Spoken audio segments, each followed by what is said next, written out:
Welcome to Inland Empire Alive, bringing you issues, events, and perspectives from throughout San Bernardino and Riverside counties. I'm David Brady, and in today's episode, you'll meet Patrick Scullin and hear about his work as an author, illustrator, and teacher. That's today on Inland Empire Alive.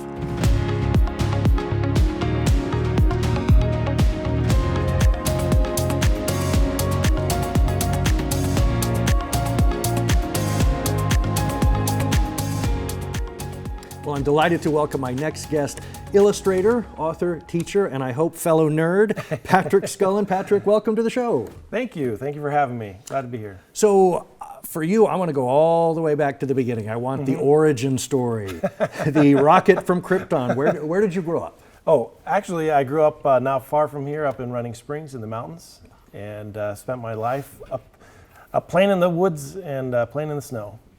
When did you pick up a pencil?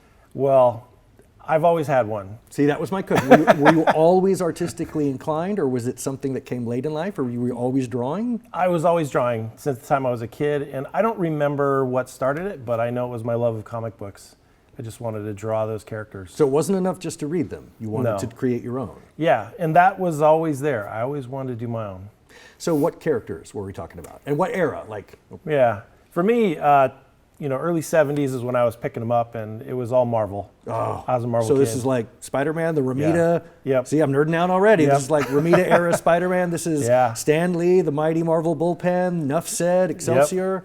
Yep. Yeah, Jack Kirby, all that. God. Just love that stuff. And I guess the exception would be Batman. I always loved Batman too. But. Oh man, we're on the same wavelength. How did you settle on a type of art that you wanted to pursue? I mean, there's so many, like you said, you've always had a pencil, but how did you know you wanted to do that type of art? I don't know. I think I just followed whatever I thought looked cool, and I just wanted to try to recreate it. So when I was really little, I just spent time copying the artist's drawings, and I just loved the way it looked. The paper, the ink, the coloring, all of it was cool to me. Who were some of your influences? I know that everyone gets asked that a lot, but from earliest childhood, who were some of the people that you were drawn to? Well, in comics, definitely like Kirby and Mike Zeck and some of those artists. In art, Patrick Nagel, and another artist, Drew Struzan. Not everybody knows him. The movie poster. Every Star Wars movie poster, Yeah. Back to the Future, Blade Runner. Yeah, he was my all-time favorite. Wow. So, as a child growing up, were you encouraged by your family? Were you drawing on the walls? My mom and my dad always encouraged me. My grandparents were artists, but I think it kind of skipped a generation a little bit. My parents don't consider themselves artists, but they always encouraged me to draw and kind of find my way. So it was very supportive. Well, it's interesting that you had artists in the family, because art can often be a very lonely profession in the sense that you often have family members telling you to get a real job or you learn something that will pay. But I'm guessing your family wasn't saying that. Well, they did to a certain degree. They definitely wanted me to go to school and go to college and look for something. And that's why I actually wound up being a graphic designer in school. But, that they was were the always real job you could fall back on? Yeah. That one sounded a little more, professional than comic artist. So did you ever have any other thing you wanted to be when you were growing up? Oh, I wanted to Besides Spider-Man? Yeah. Yeah, I wanted to be an animator for Disney. I wanted to work on movies for George Lucas. Anything creative I was into. So all the same stuff. And what about now? Do you have dreams that haven't yet been realized? Artistic dreams or media that you haven't worked in? Well, I guess for me, it's just stories to tell. I am plagued with this imagination that says, hey, work on this for a while, work on this. And I constantly distract myself with new ideas. But there's always the next horizon. I'm always looking for the next story to tell, next piece of art to make. Well, I want to hear more about the specific projects that you work on. Talk to me about some of the actual work that you've done. So you've got a book series. Yeah, Super Siblings. This one started about 15 years ago. It's inspired by me and my pesky little sister. I was going to ask. She's the villain. The brother's the good guy. And they don't know each other's secret identity, and that's the joke, is that they face off as their hero counterparts, but then at home they have breakfast and they don't know. Kind of that whole Superman puts his glasses on, don't recognize So it's anything. translating all of the sort of brother, sister, noogie stories onto the sort of superhero template. Yeah. And so I like to have fun with it. It's meant to be silly and funny. What does your sister think of it? I think she's going to find out now that she's the she's the problem child. She didn't see herself and go, hey. No, I guess not. So I like to poke fun at that stuff, and right now it's a young reader book, and that's kind of the format right now. So I put out a new one every year, and take it to conventions and sell it on Amazon. It's fun. I want to hear about some of the other work. So you've got Sure. a book as well. Talk to me about this one. This one is Pandemonium. It's a panda pirate who's trying to find her family. Oh, so It's this more of is an illustrated a narrative. novel. Okay. So is there more of a challenge in writing versus art? Like, which is harder? Well, for me, writing is harder. And the story idea isn't so hard, but fleshing it out in prose is difficult. I never considered myself a writer, so I struggle with that, but it's a means to an end. I want to tell a story, and so I'm going to do it. Is it difficult to make the words match the picture in your head, or which one is harder? Good question. For me, it always starts with the image. And so it is difficult to get the words to match what I'm That seeing. you see an image, and now you're writing essentially the picture you're seeing in your head. Yeah, describing what I see, and that seems to unlock my writing style a little bit. Now, you mentioned a name earlier that, again, folks may not remember, but I certainly am old enough to remember. Patrick Nagel. I want to hear about, tell the viewers the significance of that name in the 1980s, and this is the style. He is the father of pop art in the 80s, and I discovered him on Duran Duran, the album cover. Yeah, Rio. Now, unfortunately, he died young and didn't continue his career I think he died in maybe 84.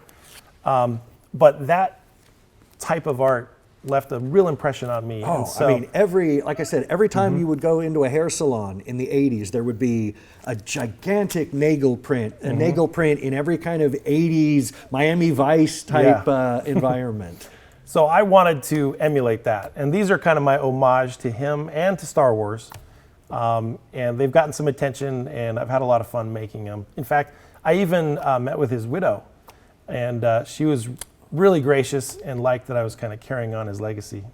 So I think it's fair to say that, there's a lot of nerd influences in your work. Is it fun sort of mashing up the fandoms, the different, taking, Carrie Fisher as Princess Leia, but in this sort of 1980s high gloss, high fashion context? As an artist, that must be like catnip to try to mix and match those type of styles. That's where I think the best ideas come from, is mashing things up that you wouldn't necessarily think belong together, and then they create a surprising result. And that's what I love about art and creativity. In fact, one of my highlights was actually giving Carrie Fisher these, and she kept them, and it was nice. So that was cool. There's a fascinating part of your career that we haven't talked about.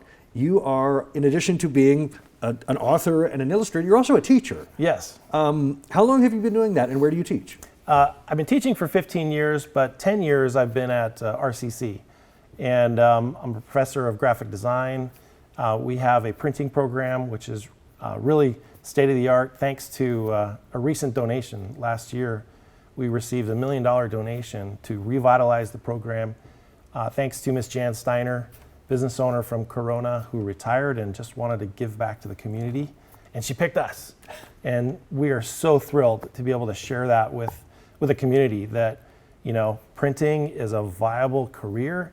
Graphics and graphic design is a fun industry to get into, and join us and learn about it. So the type of students that you teach, what are the career paths that they tend to follow? We try to branch off. I think of RCC as a starting point. So if you want to launch into like digital design, multimedia, animation, and then now printing graphics is something that we see that's really growing, whether it's packaging printing or sign making, or a variety of industries rely on printers. And so we try to reach out to a lot of different interests. Is it ever challenging being a member of Gen X? You started out pencil and paper, and now everything is a tablet, everything's digital. you always have to learn new software, new hardware. You got to replace your laptop. Is it tough keeping up with the kids? It is very tough. Frankly, I learn something new every semester from them, just as much as maybe they learn from me. I like it because it kind of feels like I'm staying current.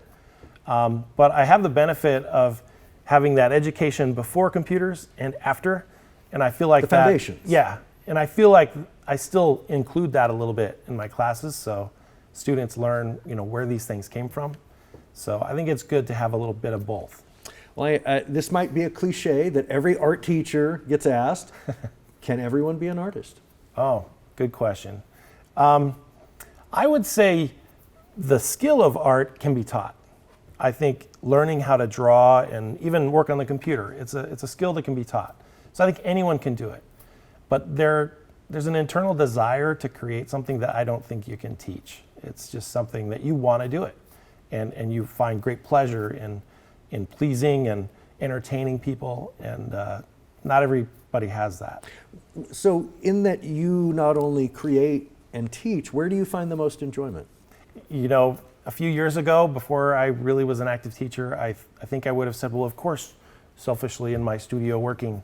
But honestly, something came out with my name on it. Yes. Somebody bought it. I'm so wonderful.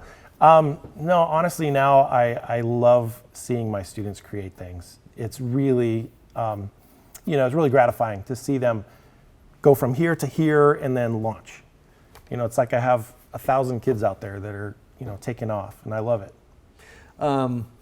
Are there aspirations you still have? Are there projects, passion projects? There still is that Disney project out there that's eluded me. But I kind of made peace with that a few years ago and decided that I'm just going to make my own stuff. And if somebody larger notices and wants to work with me, great. But if not, I want to make things my way and just enjoy it.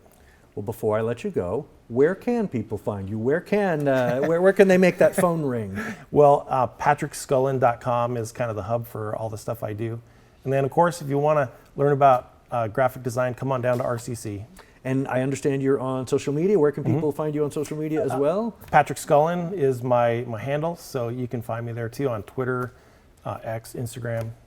But most important of all, where can people buy your work? Where can people actually put money in your pocket? Thank you.